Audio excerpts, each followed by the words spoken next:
за тези, които са нищо. Исус е дошъл точно за отхвърлените. Дошъл е за тези, които бяха смятани за нищо. Той е дошъл за будниците. Дошъл е за прелюбодейците. Спомняте ли си в Йоанна 8 глава какво пише? За прелюбодейката. Доведох една жена при Исус и му казаха: Учителю, тази жена е хваната в самото дело на какво? На прелюбодейство. Според Моисеевия закон, тази жена трябва да бъде убита с камъни. Ти какво ще кажеш? С две думи тези хора искаха да кажат на Исус: Учителю, от тази жена не става нищо. Тя е просто една прелюбодейка. Исус казва така: ако вие се мислите за нещо, ако вие се мислите за праведни, ако вие се мислите за безгрешни,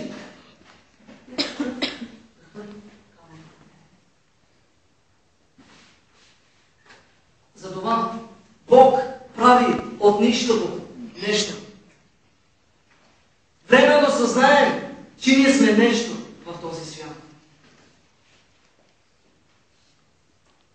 Нека Бог ни благослови. Когато хората виждаха прокажен човек, какво правиха? Те се дърпаха от него. Защо? Защото беше прокажен, беше нечист. А според закона, ако ти се докоснеш до нечисто, веднага ставаш нечист. Понеже фарисеите знаеха това, понеже хората знаеха това, те се отдалечаваха от тях. Но Христос какво направи? Вместо да се отдалечи, Той какво направи? Той се приближи до тях. Защо? За да покаже на хората, че те са нещо в Божия очи. Понякога ние гледаме хората и им казваме: не ставаш за нищо. Понякога гледаме някой болен и му казваме: ти си нищо. Понякога гледаме нашите брати и сестри как се грешават и им казваме: ти си просто един грешник. Не става нищо. Време е да осъзнаем, че всеки един от нас е нещо много специално. Нека Бог да ни благослови.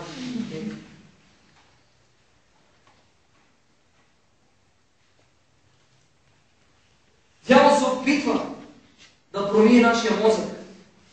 Иска да ни малтретира, като ни предлага мисли, че ние сме просто един грешник, за когото няма спасение.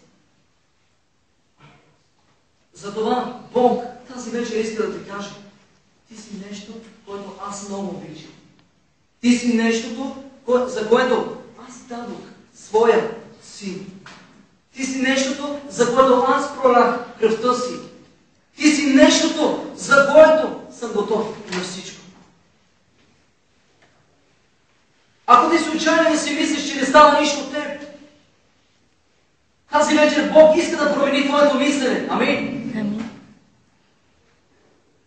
Ако до сега са ти казвали, че си нищо, сега Бог ти казва, че си нещо.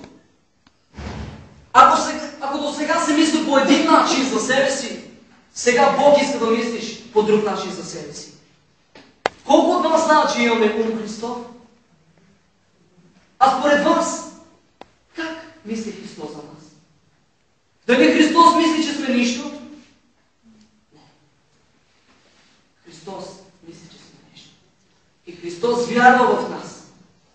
Христос разчита на нас. Той е готов.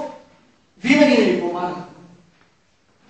Затова, нека винаги, когато дойде дявола и ни каже, че сме нищо, ние да му кажем: аз съм нещо, защото Христовата кръв ми уми от греха и аз съм нещо много специално.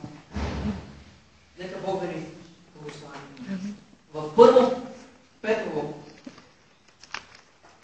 2:9.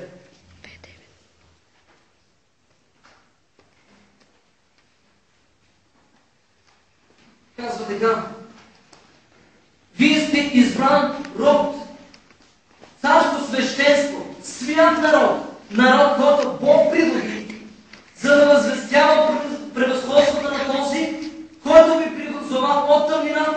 в своята чудна светлина.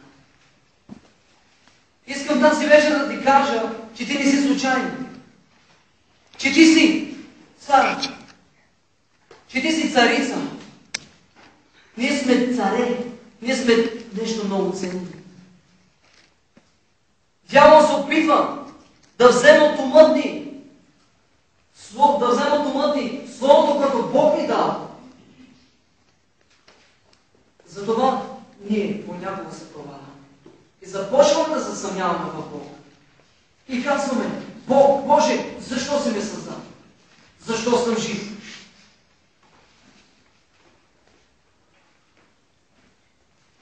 В 1 Коринтияни, 1 глава.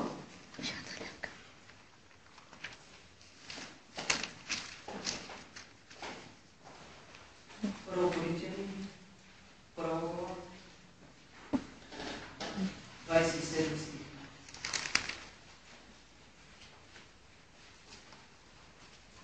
Казва така: но Бог избра онова, което е безумно в този свят, за да пострами мъдрите. Бог избра онова, което е слабо в този свят, за да пострами силните. Бог избра, чуйте, Бог избра онова, което е горно и презряно в този свят, което е нищо, за да съсипе онова, което е какво? Нищо. Бог избра те, за да пострами мъдрите. Бог избра нищото, за да съсипе онова, което е нещо. Ето за какво Бог те избрал, да бъдеш нещо. Бог избира онова, което е долно в този свят, онова, което е презряно и отхвърлено, за да покаже на народа, че сме нещо, в Неговите очи. Бог избра те, Бог избра и те, защото сме нещо. Да Бог да ни благослови. Искам тази вечер да ти кажа, че Бог има много специален план за теб. Ти си много ценно нещо. Разбери го това. Създаден си с цел. Има една мисъл, която казва: колкото по-лошо мнение има човек за себе си, толкова към по-лошо се стреми и живота му е в лошо положение. Колкото по-лошо мнение има човек за себе си, толкова към по-лошо се стреми. Е факт. Ако ти казваш: от мен не става нищо, аз ще ви дам един пример. В Дупница съм разговарял с един младеж и сме разговаряли за Бог. Му казвам: време да приемеш Бог, защото Бог много те обича. Той казва: да, ама от мен не става нищо. Аз пия, пуша, аз правя различни неща, които не са угодни на Бог, от мен не става нищо. Аз се обърнах и му казах: те ще стане нещо тогава, когато се знаеш в ръцете на Бог. Той знае в този момент, че пие и пуши. Той има мнението за себе си, че е грешен. И затова той се стреми само към грях. Но като си казва: аз съм нещо пред Бог, Бог умря за мен, той ще се цели към какво? Към Бога. Затова тази вечер Бог иска да знаеш, че ти си принц и принцеса. Ние сме най-скъпото и най-ценното Божие творение, с което Бог се гордее. Знаеш ли, Бог се гордее с теб? Бог се гордее с това, което създава в теб. Макар и аз да не виждам вътрешността ти, за Бог няма значение дали си пълен или слаб. За Бог няма значение дали си висок или нисък. За Бог няма значение дали си черен или бял. За Бог няма значение дали си образован или необразован. Бог те обича такъв, какъвто си. И Бог иска да направи чудо в твоя живот. Затова ти трябва да знаеш, че ти си много ценен и много ценна пред очите на Бог. Спри да мислиш лошо за себе си, защото лошото ще дойде в живота ти. Ако мислиш добри неща за себе си, добри неща ще дойдат в твоя живот. Затова предай живота си на Господа, защото Той има план за теб. В а извън Него си какво? Знаете ли, хората, които са извън Христос, казват, аз съм нещо, а всъщност са какво? Нищо. А ние, които сме в Христос, имаме велики обещания. Ние, които сме в Христос, имаме една блаженна надежда, че един ден нашия Господ Исус Христос, който ни направи нещо, ще дойде да ни вземе съвест. Амин. Може да се обърнем наляво и надясно и да кажем, ти си нещо в очите на Бог. Вие наистина сте нещо в очите на Бог.